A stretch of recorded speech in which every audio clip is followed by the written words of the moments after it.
Hey, what's up, guys? My name is Jake Seacrest. I am a window guy, I guess you could say. I've been doing windows for quite some time now, and I am in the Phoenix area. And what I wanted to do is I wanted to make a video for homeowners highlighting the top 6 mistakes that people will make in regards to replacing their windows. Okay, so how I know this is I've done a lot of replacement windows over the past few years. I've worked for a lot of the companies. I know a lot of the tactics that they'll use to sell their product, and I know a lot of the pitfalls that people can fall for. So with that, I'll go ahead and jump into it. The number one mistake is moving forward with the first listing on Google. Okay. Now, to iterate on that, when you do type in whatever you're looking for on Google, in this case it would be Windows, you will see a company there, and it'll have a little ad thing at the top left. And what that is that company paid really good money to be there. So more often than not, there's one company that spends a lot more than all the other companies. So you have a bigger percent chance to see them more than anybody else, and you'll get them out there to give you a quote. And all of a sudden you're thinking, oh, I can't do Windows. It almost seems amazing at how much companies can charge for Windows. And part of that is because they have to mark up for all of that advertising. It's not just Google. It's not just wherever you're looking. They spend a good amount of money to be everywhere. And they get customers. So, it's not that they're bad. It's just that you're spending too much money. Okay, and at the end of the day, you want to get nice windows, you want your home to look like nice, but you don't want to spend way too much, especially when the percentage that they mark up for increases upon a product value that's already big ticket. So it's already a big ticket item, and to increase it that much more makes it a huge ticket item. Okay, so don't move forward with the first listing on Google if you're looking at about price and getting the best deal. Okay, if you're quick, you want to get windows and you don't care, you know which windows you want, spend the money, but don't do it if you're not looking to if you're looking to get a good deal. So step number 2 is not focusing on the installation enough. So one big thing with people in terms of moving forward with companies is they'll say, oh, I chose this company for this reason. And sometimes that reason is that the company has their own employees as installers. So in my experience, I've hired installers before, and that statement couldn't be further from the truth. So when companies start, there's usually a way that they install. And what it starts with is called piece rate. That means they know a subcontractor, one that'll charge a flat rate for the installation of one window. And it gets expensive, especially when you have a good piece rate guy. So as your company moves along, you're doing better, you're like, oh, I need to save some money in places. First thing that companies are going to look at is employing their own installers. So with that, and I did it myself, I learned pretty quickly why I was able to hire those people.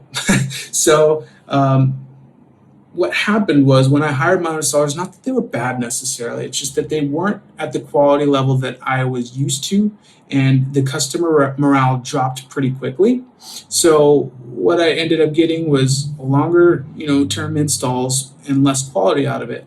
And I ended up having to pay more money than I even saved in the long run. So what I did is I went back to my old piece rate guy, and I realized why he's piece rate.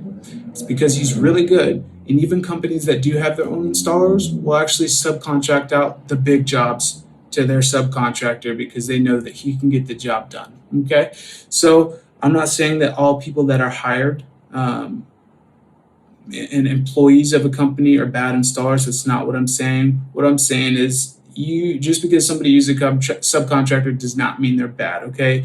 In more ways than one, it means that they're really, really good, so good that they can afford to take care of themselves without being employed by anybody. So number 3, third big 3,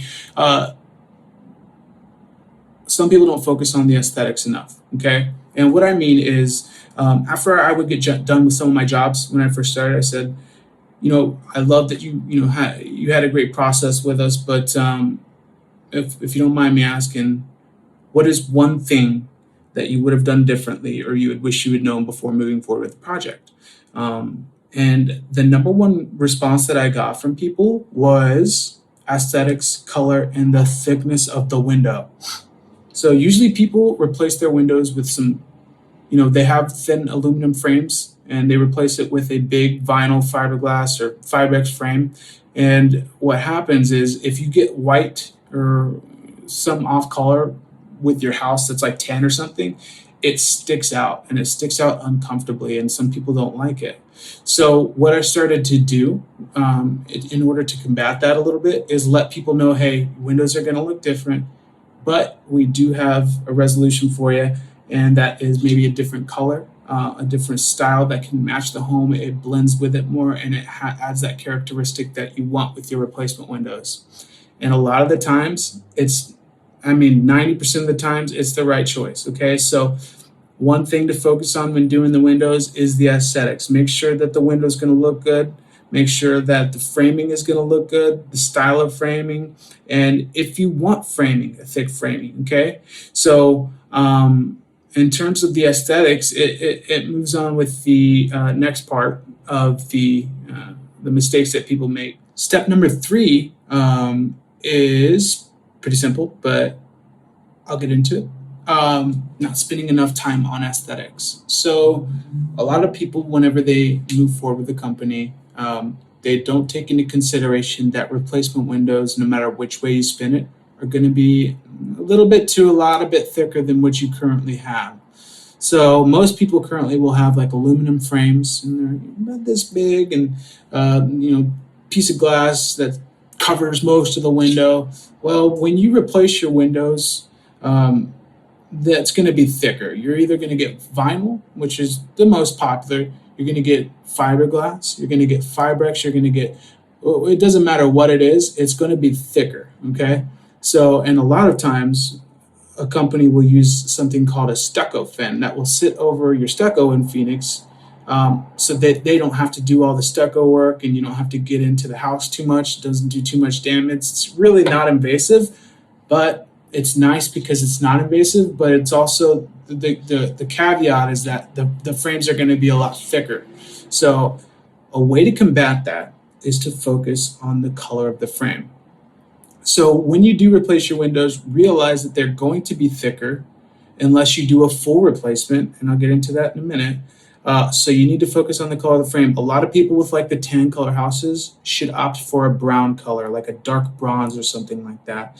What that'll do is it'll mold with the house, and it'll kind of have that vibe that when you replace your windows, like it's just really nice, and you don't have that kind of tingy white that looks vinyl or whatever it is. It doesn't matter, and it just is too big and it doesn't match the house, and then people are like, oh, I wish I would have thought a little bit about that, and it's too late because you can't paint the frames then. It'll void the warranty on 99% of the windows that you get. So with that being said, do focus on the aesthetics, focus on the color of the frame. I promise it's going to matter when you do get the windows installed. All right, now step number 4, telling the sales rep that you're not going to move forward the day that they're giving you the sales pitch. Now, it's one of my big pet peeves, and it's not because I want them to buy that day. It's because it kind of throws off everything. The reason is because when you have somebody go out to your home and give you a quote, there's a certain amount of tools that they're able to use in order to earn the job. And whenever you go say, I'm getting a bunch of quotes right out the gate, your chances of getting a good deal go way down. And the reason why is because there's no reason to give you a good deal if you're not going to move forward. So what they'll have is their full retail price. They'll give it to you. They'll say, all right, cool, here you go. Whenever you're ready, give us a call, and you're paying full price. So it doesn't matter if you call them back and you ask. At that point, I hate saying it, but humans are humans, okay? Some people are going to be mad that you didn't move forward with them that day, and they're not going to want to lower the price. Some people will be mature about it, and they'll still lower the price for you, give you a little bit of a good deal. But 90% of the times, if somebody tells somebody that they're not going to move forward, they're going to charge them more than they normally would. So I'm not saying to move forward with anybody that comes in and gives you a quote. That's not what I'm saying. That would negate my first point. But play your game, right? Hold your cards. Everybody that comes in is a probable. They have an ability to earn your business, so it's their job to give you the best deal. And when you let them do their thing and they can read you, they'll if they need to give you a little bit more of a discount, they will. Okay, they do have wiggle room. So that is one of the other mistakes that people make. Also, one of the thing is some companies will come out and they'll do like a huge price drop. So you'll get, say, like a price sheet, and it'll have like, oh, this is this price, and this is our competitor's price, and this is our normal price. But here's the price if you sign today, and it's like tens of thousands of dollars lower. That's a pretty common technique to create the fear of loss too. So what I would say with that one is, even though the number comes down a lot, there's still a little bit of wiggle room, okay? And it's your job to make that happen and use your experience to let that be known. So step number 4. Okay, this one's a little weird, but if you care about your home, don't move forward with a company who talks trash about another company or product in any way, shape, or form. First company I work with taught me about this. And at first I was like, all right. I mean, I didn't really understand the logic behind it, but as I started doing it, I did learn. So when I would sit down with some people that have had quotes before, what happened to some people is that they were smoke screened into a certain belief or ideal before I even got there, because the company had trashed another product or company.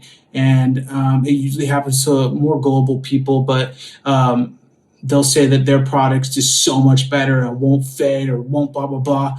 All right.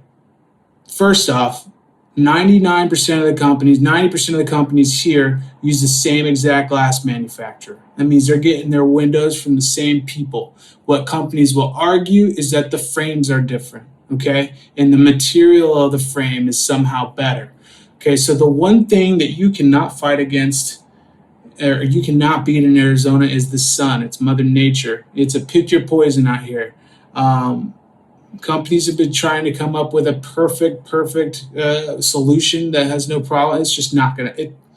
Each product has their values, and each product has their downside, and it's up to you to find out which one works for you.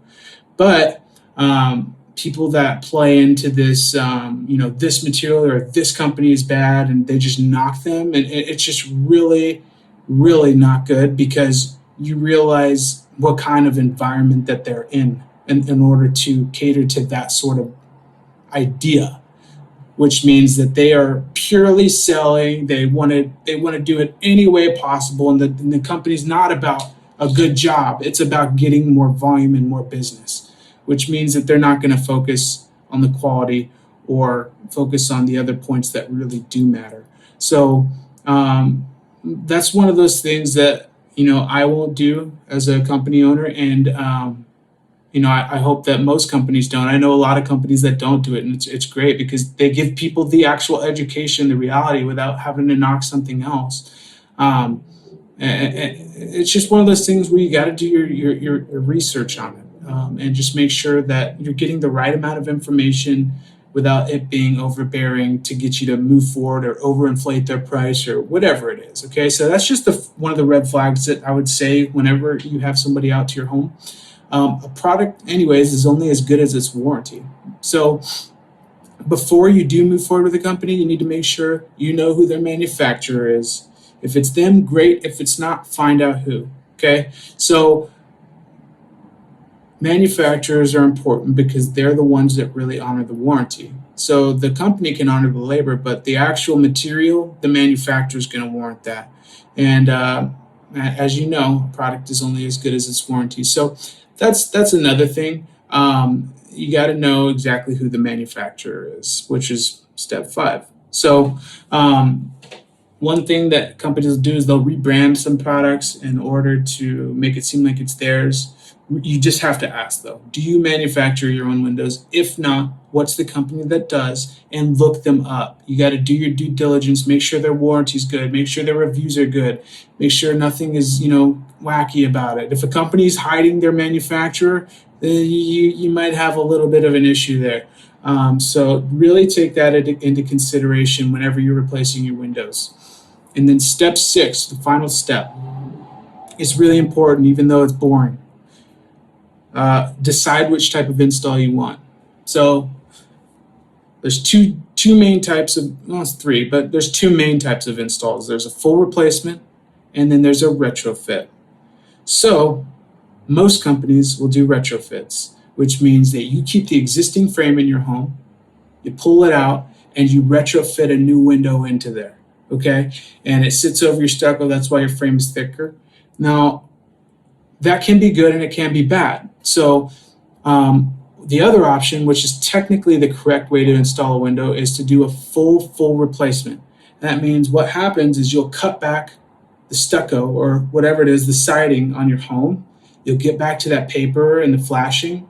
You'll replace all of that. You'll stick a new window in there with the nail fin on it, and you will have a brand new window. But then you'll have to stucco up and do all the painting, and you'll have the thin frame, which is what a lot of people like. And then also, it's more expensive. So that's why you have to know the benefits of each type of install. Now, there is another type of install where they will use like a block opening for a window and treat it like a retrofit. The thing about that is you can leave a little bit of space for problems, but one of the main things is it's leaking.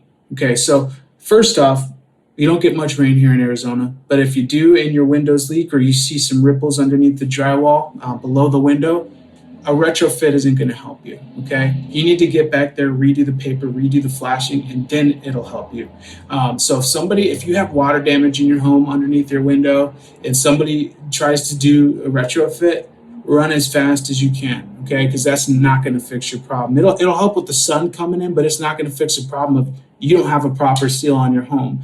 And if you do have that problem, you need to do a full replacement, bite the bullet, and spend the extra money, okay? It's 100% worth it. So what's really important is that you know what type of install you're getting, the benefits and the cons. You can look it up online, but always ask a company what type of install. Is it a retrofit, full replacement, or are they going to use a block retrofit, which means it doesn't have a flange. You take a little bit more of a risk with that one with the leaking. So really take all those into consideration.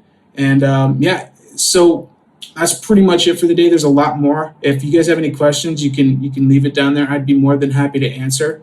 I'm not here to promote my own company. I want to make sure that everybody makes their own decision. And there's enough for everybody, okay? So like I said, subscribe if you want. Leave a comment. Love to answer any questions that you have. And see you soon.